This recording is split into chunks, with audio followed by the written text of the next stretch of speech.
They say everyone has a price, but for 15 years, my price was blood. I was a ghost in a suit, a human shield for men who didn't deserve to live. But Alaric Sterling was different. He was a man with a death warrant on his head and a secret that could burn the world down. I was hired to protect his life. I didn't realize I was the one who was going to lose mine. My name is Caspian Reed. I don't get paid to feel. I get paid to anticipate the trajectory of a bullet and the shadow in a doorway. I am a ghost in a suit, a human shield for the elite. But my new client isn't just the elite. He's Alaric Sterling. Alaric is the man who just dismantled the most powerful crime syndicate in the country with a single file of encrypted data. He's a whistleblower with a death warrant on his head, and for the next 30 days, his life belongs to me. We arrive at the Safehouse, a concrete and glass fortress tucked into the jagged cliffs of the Pacific coast. It's beautiful, isolated, and a nightmare to defend. "You can put the gun away, Mr. Reed," Alaric says, his voice like silk over gravel. He's standing by the window, looking out at the crashing waves. He's smaller than I expected, but his presence fills the room. He looks like a man who has accepted he's already dead. 30 days, he whispers, his face inches from mine. "Do you think you can stand me for that long, Caspian?" "I've survived 3 tours in the desert, Mr. Sterling. I think I can handle a billionaire in a beach house." "It's not the house you should be worried about," he murmurs. His gaze drops to my lips for a fraction of a second before he pulls away. The first night is a test of nerves. The house groans under the weight of the wind, and every shadow looks like a hitman. I'm stationed in the hallway, my back against his bedroom door. I don't sleep. I don't dream. At 3 a.m., the door creaks open. Alaric is standing there, shirtless, his chest pale in the moonlight. He's shaking, not from the cold, but from the kind of terror that only comes when the adrenaline finally runs out. I can't be alone," he says, his voice breaking. "Please, just stay in the room. You can sit in the chair. You can keep your gun out. Just don't let the silence take me." I should say no. My training says to maintain the professional boundary, but as I look at him, this brilliant man who risked everything to do the right thing, the shield around my heart cracks.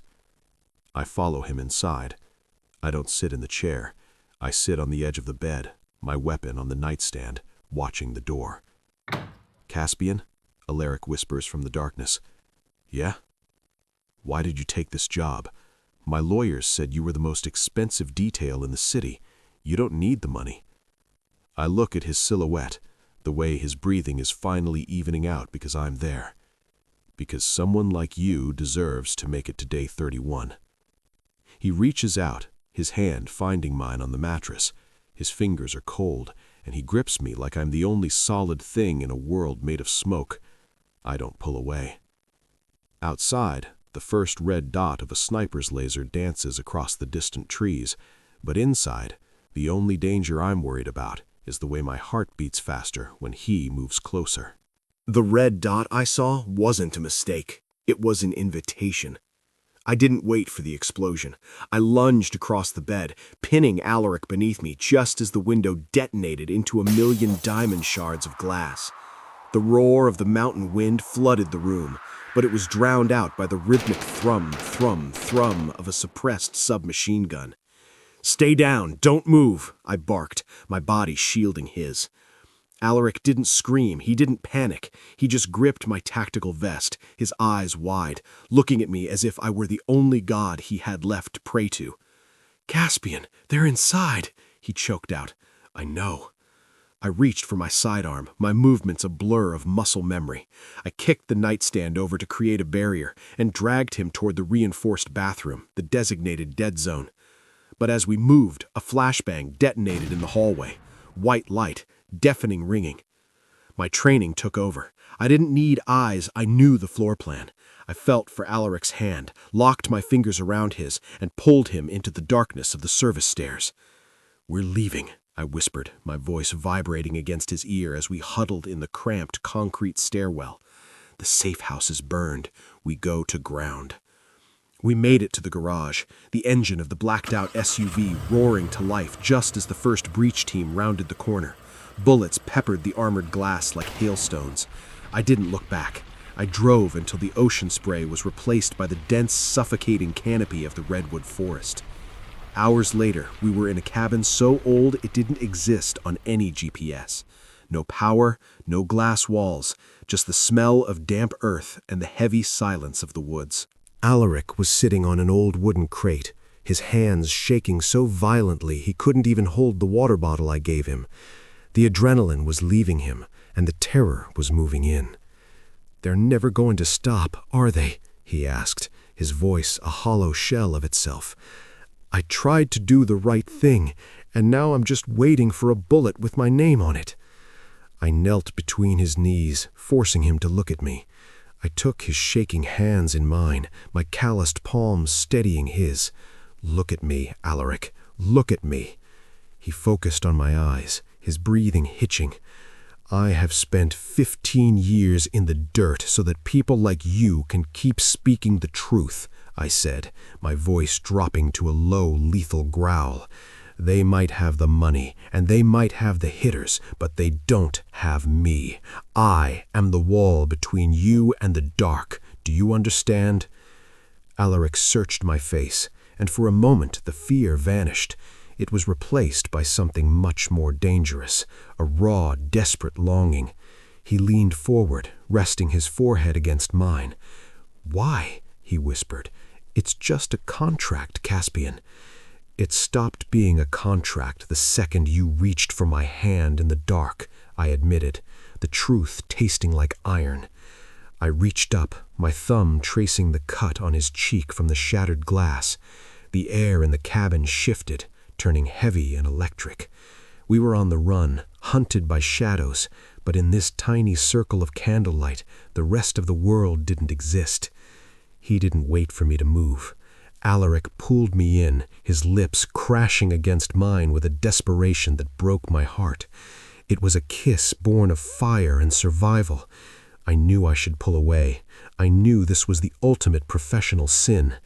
But as he wrapped his arms around my neck, pulling me into his space, I realized I wouldn't just die for him, I would burn the whole world down to keep him warm. The sun began to bleed over the horizon, painting the redwood forest in shades of gold and ash. But I didn't see the beauty. I saw the heat signatures moving through the brush 300 yards out. They had found us. "Caspian?" Alaric stood by the cabin door, wearing my oversized tactical jacket. It drowned him, making him look smaller, more fragile, and more precious than anything I'd ever protected.